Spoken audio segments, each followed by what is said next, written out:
Beijing is a special city where the rich and powerful gather in large numbers. Here, in a seemingly ordinary residential neighborhood in Beijing, someone was renovating a second-hand house that was just purchased. When the family took down the balcony wall, they found 150 million yuan in cash, equivalent to US 21 million. They were in shock and had to call the police. The police didn't dare to touch the cash and called the public prosecutor's office. In the end, the money was seized. We begin our episode with this comical story. The rest of the story, however, is full of chills as it deals with buying and selling real estate in Beijing. Among China's first-tier cities, the capital, Beijing, is the weather vane. If Beijing can't hang on to its housing prices, the rest of the country will go downhill. And that'll be when China's real estate market collapses. In this episode, we look at how critical the housing market is in Beijing and Shanghai. The owner of this home is really in a hurry, offering a one-time direct price reduction of 14.5 million RMB or $2.04 million US. It's right next to the Beijing municipal government with a large garden of 400 square meters and a usable area of up to 500 square meters. The layout of the home is very good. It's 8 million yuan or US 1.12 million lower than the price of the same home sold in February this year. It's even lower than the price of a foreclosed home from last year. And this home is also located in the center of the neighborhood, quiet and not facing the street. There are no flaws. On December 14th, the Beijing Municipal Commission of Housing and Construction and 5 other central and municipal departments jointly issued a notice adjusting the down payment ratios for first and second homes. That is, starting from December 14th, Beijing's citywide first home down payment ratio is reduced to 30% from what was 35% before. Second home down payment is reduced to a minimum of 40% depending on the area, which was 80% to 60% before. And the mortgage period is restored to 30 years from the current 25 years. Starting from December 15th onwards, the minimum interest rates of commercial banks is lowered for newly issued mortgages. The minimum interest rate for the first mortgage is 4.2% compared to 4.75% previously. However, what Chinese homebuyers care most about is the drop of home prices. They haven't been lowered yet. For a long time in China, the selling price of new homes was controlled by the government. Until today, officials in most cities still set the bottom selling price on existing homes. Even though no one buys at the current high prices, the government is worried that if the prices are left to the market, the real estate industry will collapse immediately. In the face of the government's restriction on minimum selling prices for homes, developers will try to find ways to promote their properties by lowering prices, but not by much. The Beijing government has made moderate upward adjustments to the price of new ordinary residential units. Homes with a transaction price of 85,000 yuan per square meter or $1,200 within the 5th Ring Road, and homes with a transaction price of less than 45,000 yuan per square meter outside the 6th Ring Road are considered to be ordinary residential units. 1 square meter equals approximately 10.8 square feet. The vast majority of homes in China are apartments sold according to their square meters. On the same day, Shanghai adjusted its real estate policy as well, similar to that of Beijing. China's official media responded with praise, stating, "The successive easing of housing policies in Beijing and Shanghai undoubtedly sends a strong positive signal to the market. As the core areas of the real estate industry, the market performance and policy trends of the first-tier cities have an outstanding impact on the development of the entire real estate market. This new policy will have a positive effect on reshaping the confidence of the entire real estate market and consolidating the market's rebound." When the CCP eagerly launches a series of policies to boost the real estate market, it's usually because they suddenly see a crisis after being slow in response. 就在刚刚，北京再次放出调控政策，首套房的首付降至30%，二套房的首付降至40%，取消豪宅税的标准，这不是在抄上个月底深圳的作业吗？说明什么？说明了现在北京的楼市真的扛不住了。前段时间。In October, there was a massive return of luxury properties in Beijing. China's real estate industry regards September and October as golden months for selling. According to a report on the Beijing luxury residential market for October, released by an organization specializing in luxury properties, the volume and price of new luxury properties fell in October, with 310 units sold, down 46% year-on-year. And the average price of the transactions was US $13,000 per square meter, down 8.7% year-on-year. There are still 4,500 units of inventory in the new luxury residential market. If calculated at 300 units per month, it will take about a year and 4 months for all of them to sell out. The homes sold in early September this year were returned more than 30% by October. That is to say, in 1 month, many people who bought luxury properties in Beijing regretted their purchase.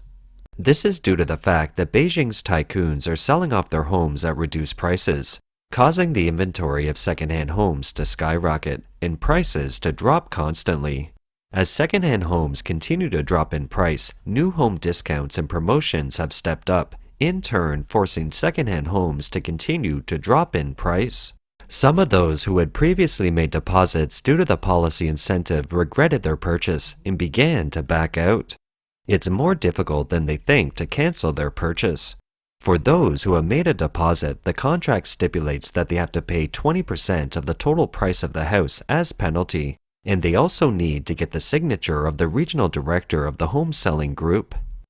A real estate agent said that a few home buyers paid nearly $30,000 in deposits, but when the price of the home fell, they canceled the purchases and didn't even bother with the deposit.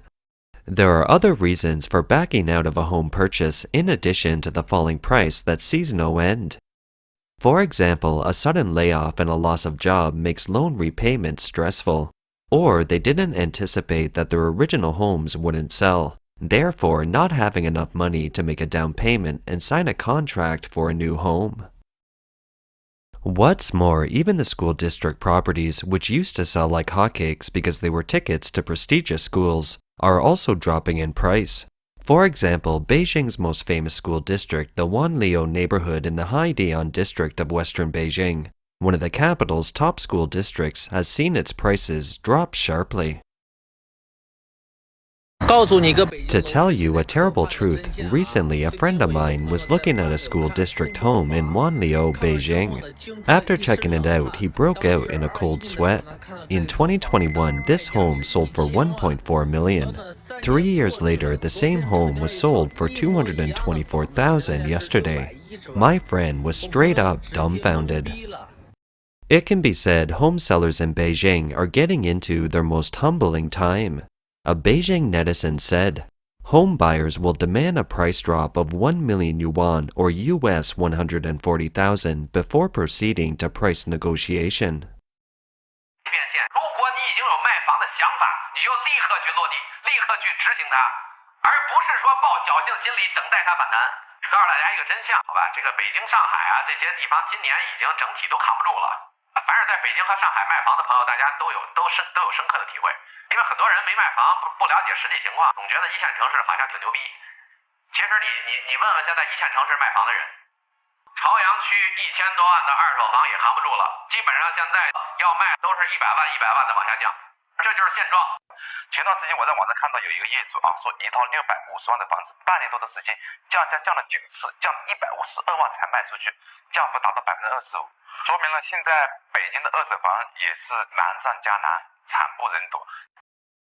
A young couple bought a home in Beijing 3 years ago. How are they doing now?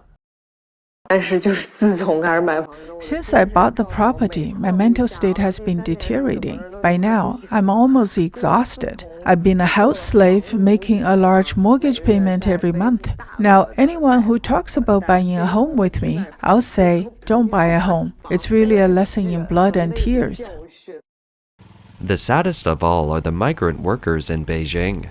China has a strict household registration policy, making it very difficult for people from out of town to get a Beijing residence card. There are many out-of-town workers in Beijing. They can't afford to buy a home in the capital, so they buy one in the neighboring province of Hebei, which borders Beijing. and then take the high-speed train, subway, or drive to work. These areas are known as Beijing suburbs. This is where housing prices have fallen the most, and most of these homeowners aren't financially well off and are plunged into a very stressful situation. This is the suburban housing in Beijing. This place is 1,400 per square meter, right? What's its most expensive price? Over 4,200 a square meter. When was that? 4,500 at the end of 2016 and the beginning of 2017. For example, the two-bedroom apartment next door was bought for a total of 380,000 with 78 square meters. Now it can only be sold for 150,000. There's no solution. What should we do? Then the owner has lost a lot of money, hasn't he? That's for sure, absolutely. But the more you wait, the more you lose, and the homeowner still needs to pay the mortgage. What you said makes me scared. That's just the way it is. That's the market you are in. During 2016 and 2017, everyone was buying a home. If you're familiar with this area, you know that the home price was crazy at that time. Some people were even prepared to pay 7,000 a square meter for it. Outside of the capital, the housing market in Shanghai, the economic center of China's first-tier cities, is in a similar slump. This is a school district in the heart of Shanghai. Homeowners who own a small second-hand property that's 30 years old here have seen the value shrink by about 420,000 over 2 years. Homes in this school district have fallen from 1.39 million to about 830,000. Brothers, the school district housing dropped wildly by 450,000 in my neighborhood. It's the neighborhood at number 3 Meiyuan Road in Shanghai. 3 years ago, in 2020, the price of a property in this neighborhood reached 200,000 yuan per square meter. In other words, a flat of over 30 square meters sold for more than 6 million yuan. Today, in this neighborhood, the same size flat can only sell for over 3 million. This news is not surprising, because if the housing price is overpriced, it will always come down. It's the law. When speculation in real estate is too rampant, it will naturally go down. It's just that the rate of decline is more than what you would normally expect. The housing prices in Shanghai have dropped so much that people are getting desperate. It's down 30%, and a lot of people's down payments are almost gone. I see a lot of people who have bought a property in these years, especially those who bought a property in 2021, and many of them are speaking about their experiences online. Think about it. At that time in March 2021, Shanghai's housing prices are still rising, and by that time, they had risen by 20 to 30%. That was the current price after the drop. Think about it. Those people who bought in 2021 and are still paying off their mortgages are now realizing that 30% of the value of their homes is gone. Think about it. Can they take it? The current housing prices are already crushing people. A lot of people believed in the government's policy, believed that Shanghai would get better, but they found their money and their future are now trapped in it. Shanghai's economy continues to deteriorate, and the housing prices go hand in hand as they feed off each other. Taiguli Li is the most expensive and trendy neighborhood in Pudong, Shanghai. The shopping malls here are full of luxury goods. Housing prices in the neighborhood range from 150 to 200,000 yuan per square meter. At one time, it was hard to find a home in the neighborhood. Now, Taiguli Li shopping malls are basically empty. From the first floor of the basement to the fourth floor above the ground, the number of customers is less than the number of shopkeepers. Real estate in virtually all of China's first-tier cities is sluggish as ever. In the second half of 2023, the CCP introduced a series of policies across the country to stimulate the real estate market, ranging from focusing on supporting the debt restructuring and financing of real estate developers to easing the conditions for securing financing for mortgages. But it can be said that none of these policies have worked. China's real estate industry continues to be on a path of total flameout. On November 27, 2023, data from the China Index Research Institute (CIRI) showed that the overall property market turnover in November was down year-on-year and month-on-month. The transaction area in first-tier cities rose slightly by 1.23% year-on-year from the previous month, with Beijing falling by 18.86%. The second tier as a whole fell 18.01% year-on-year, of which Wuhan fell significantly by 58.71%. And compared with last November, the decline was even worse, nearly 20%. What was it like in November 2022? Due to the epidemic restrictions, the whole country was closed down, and the market was in a slump, and people couldn't get out of their homes. Now, despite the desperate efforts of the government to stimulate the real estate market, it's actually worse than last November, when most of the country's sales offices were closed. Surely, if one only reads news from the CCP government, it's likely that one would still have hope that China's real estate market would recover. From January to November this year, the sales of new and existing homes combined has achieved positive year-on-year growth, indicating that housing demand remains steady. There was no obvious contraction on the demand side, but the transaction structure did change as existing housing transactions replaced some new house transactions. China's real estate industry experienced an explosive growth over the past 20 years, with not only real estate companies over-borrowing and expanding rapidly, but also local governments reaping huge revenues from land sales. Local governments then invested the revenues in local infrastructure, boosting the local economy and driving up property prices. But as the real estate market goes high, both enterprises and residents are borrowing heavily, and the risks continue to accumulate like a pressure cooker. When the revenue generated by the assets isn't enough to pay the interest, some real estate companies and even individuals can only engage in a Ponzi scheme by borrowing new money to repay old ones. So, when the pressure reaches the peak, the real estate bubble could burst at any time. In order to prevent the collapse, in 2020, the Xi Jinping government launched a series of policies that have profoundly changed the real estate financial landscape. The hot property market suddenly hit the cold. Real estate companies such as Evergrande and Country Garden fell into trouble, and the corresponding local government's land grant revenues also saw a sharp and rare decline. The myth of housing prices is finally busted. Investors are disappearing. In the past years, one of the reasons why the housing market in China was booming was because housing prices were rising, and a large number of investors bought houses for investment. Under the current circumstances, apart from those who just need to buy a home and those who want to switch homes, how many people dare to buy? Regarding the various policies launched by the CCP to stimulate the real estate market, a well-known economist in China commented on the government's attitude towards the real estate sector.